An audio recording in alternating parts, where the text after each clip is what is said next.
Hi guys, Paul here from PABrewNews. Got a beer here that from the Matt P, the gracious Matt P from Florida, Foreign Objects Brewing Company. This is the Darktime Vostok Slumber Imperial Stout coming in at 9.6. This is batch number 1.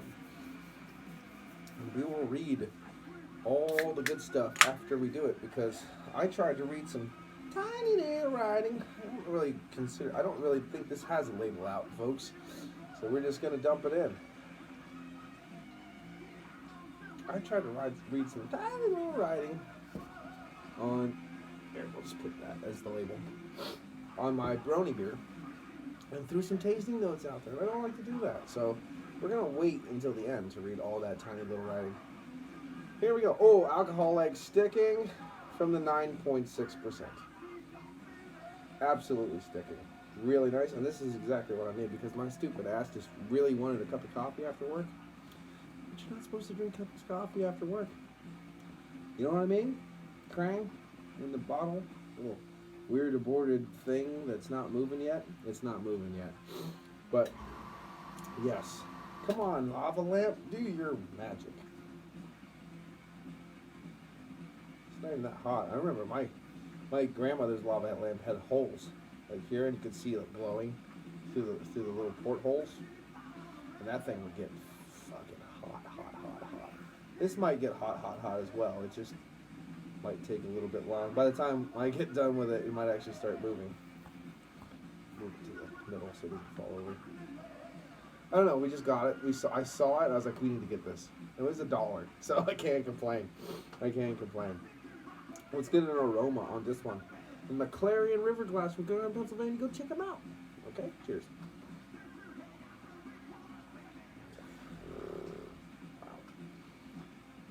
Well, that's different.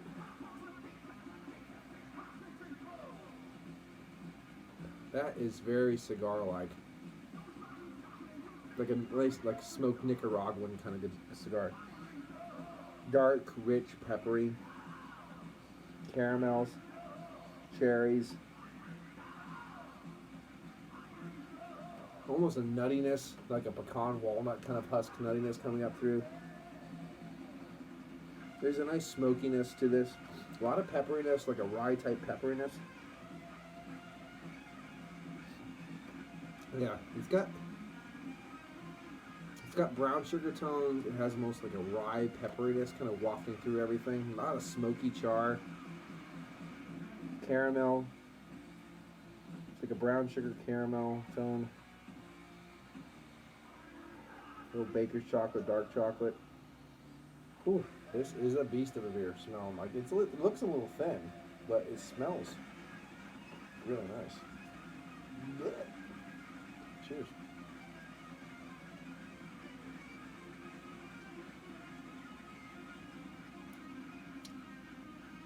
It's a bit thin. I say that. It's the low side of a full body, but there is a nice creaminess to the mouthfeel.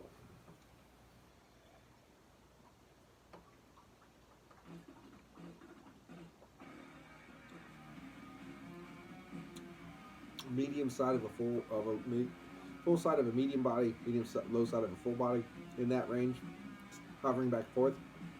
But honestly, there is a real creamy, pillowy mouthfeel to this beer. Unfortunately, it's not as aggressive and rash as the nose.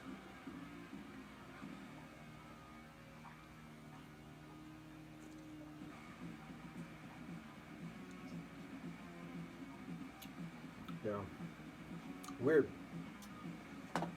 It doesn't taste like your normal imperial stout. You know what I mean? It's more like caramels, like burnt roasted caramels.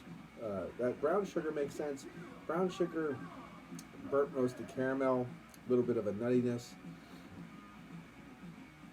Maybe a little baker's chocolate. It really doesn't drink like an imperial stout. It really does drink like an imperial brown, or maybe like an Imperial Schwarz beer. It really actually reminds me of some of the Imperial Schwarz beers I've had. It has this, or like a Baltic Porter, those kind of things. It doesn't taste like an Imperial Stout. People might be losing their mind at that statement, and they might be calling me all kinds of stupid names. I just don't feel it's drinking like an Imperial Stout. It's drinking like Very caramel forward, burnt caramel, toasted caramels, toffee. It's very burnt char smoke, that dark dankness of that char smoke kind of thing that's going through there. Caramel, brown sugar, little maybe, I don't know. I don't even know if I'm getting that much chocolate.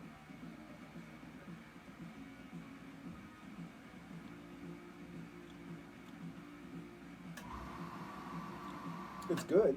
It's not bad. It's good. It's just really confusing to me. It's not drinking like your atypical imperial stout. It's very caramel forward. And it's a bit thin. When you really drink it and get used to it, it is a bit thin. It's on that high side of a medium body. And that high side of a medium body also confuses the brain to this style. Doesn't taste like your normal imperial style. Weird.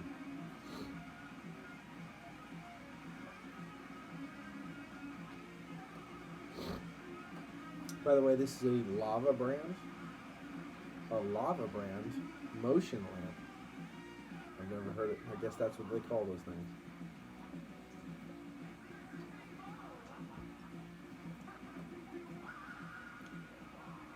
I see a lot of motion though. But it was 16 degrees today, so. Yeah, it tastes good. It just doesn't taste like an imperial stout. I mean, it's pouring me a muted brown. It looks muted brown. Oh. Nope. I was going to say, did I make it? Nope, I didn't. Oh yeah. That's why I have these here. No big deal. Little whap, little tap. 13 horses on a red hill. First the champ. 13 white horses on a red hill. First the champ, then they stamp, then they stance. Tough. Tough. Now I will read to you, okay? Sorry if my reviews are completely boring, but they are. Okay. Racing to the interstellar void, to blaze a new path into infinite darkness beyond. Okay, yep. Exclamation point. In the cold, solitary, invariable darkness that surrounds you, deep slumber is the only ally. You know, if you read a lot of H.P. Lovecraft stuff, which everyone should do, they do a lot of talk about sleep and dreams and putting yourself into dreams and putting yourself into the dream world and all the shit that ensues. And this guy was writing this in the early 1900s. Crazy stuff. Definitely read H.P. Lovecraft if you haven't. Darktime Vostok Slumber is rich with the thick, smooth, densely chocolatey dark gravity you crave when staring into the horrific, gaping maw of incomprehensible space.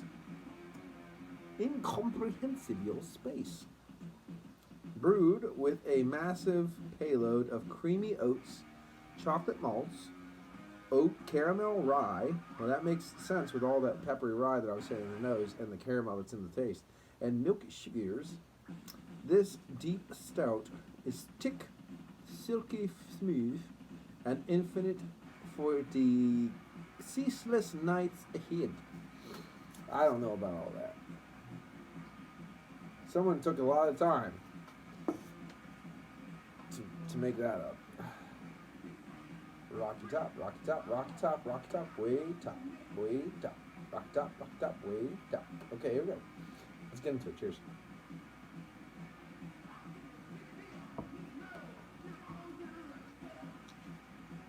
DB.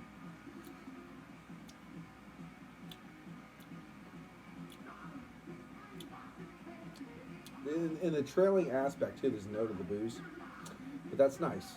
That's nice. It's a big beer. You know, I like the fact that it subtly shows you there's a little booze in there too. But overall, there's no warming. It's super easy drinking. Intermits that kind of earthy bitiness to it, that char. There's a little bit of a lingering kind of reminiscence of the ethanol alcohols coming through, which is nice. This does not drink, and I will say this again. It doesn't drink like an imperial stout. It drinks like a really weird, murky, dark, other kind of beer, like a murky, dark old ale, or an imperial brown, or a Baltic porter, or those kind of fashions where it's super. Like I think the best. It's not that kind of, there's a little bit of a lightness to a usual lager, a little bit of a soft sessionable lightness, even like the big black, the Schwartz ones and stuff like that. But it reminds me of like an imperial Schwartz beer because you get a slight faint hit of chocolate, but then you get all this weird melange of caramels, toasted caramels, sweet caramels, and I think that milk sugar is adding to that sweetness too. You get that brown sugar kind of caramel, mixing it with all that burnt toffees and stuff like that. Plus you get layers of dark kind of char, roast, smoke. And this is what's happening here. It's happening in spades. And there's a little bit of this dark murkiness that's kind of mixing in with everything. It's different. It's a different beer.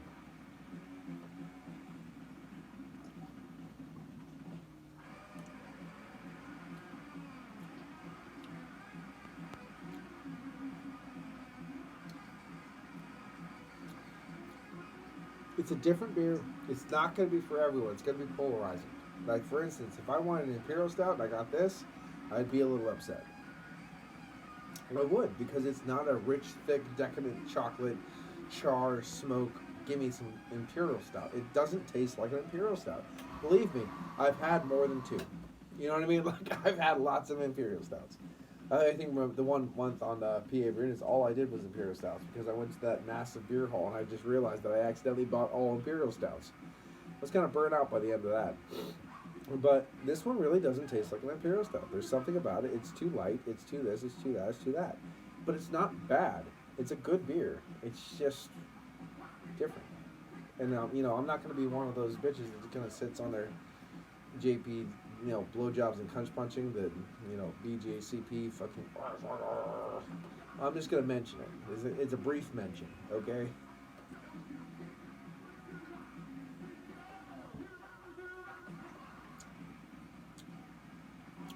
It's a bit light. There's a minerality of the beer, which I like. Don't get me wrong.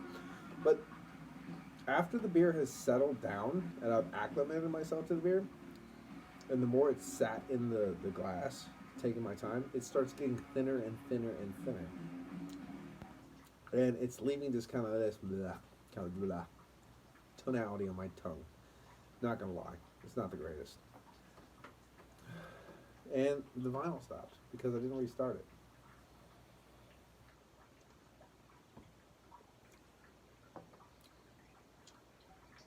Yeah, it's getting a little bit more mineralistic as it goes on. It's getting a little bit water as it goes on. It lost that kind of, that fresh pour carbonization kind of thing. It lost that nice pillowiness. It lost it. This thing is falling dead. It's dying fast in front of my face. And a lot of people drink this slower than I'm drinking it, you know what I mean? And a lot of people drink it faster. But it's coming, it doesn't know what it's supposed to be, and it's coming apart before my eyes. Let me just say that. This is one of those weird beers, okay? Joe from the Beer Patrol did say he'd like to hear my thoughts about it, so this is why I made sure this was number 2 review of the day. I started my Brony beer. Love my Brony beer. Probably make it into a pocket pussy later. But I have this one now, and I had high hopes for it, but it's really letting me down. At first, it was a different beer. It still had that kind of creaminess, this nice body, the whole deal, and it had like a little caramel train it was running. But honestly, even the 14 minutes that I've been drinking this beer, it's falling apart as I drink it. So I'm not trying to contradict what I said before. It's just the beer's changing, so I have to change what I say, if that makes sense.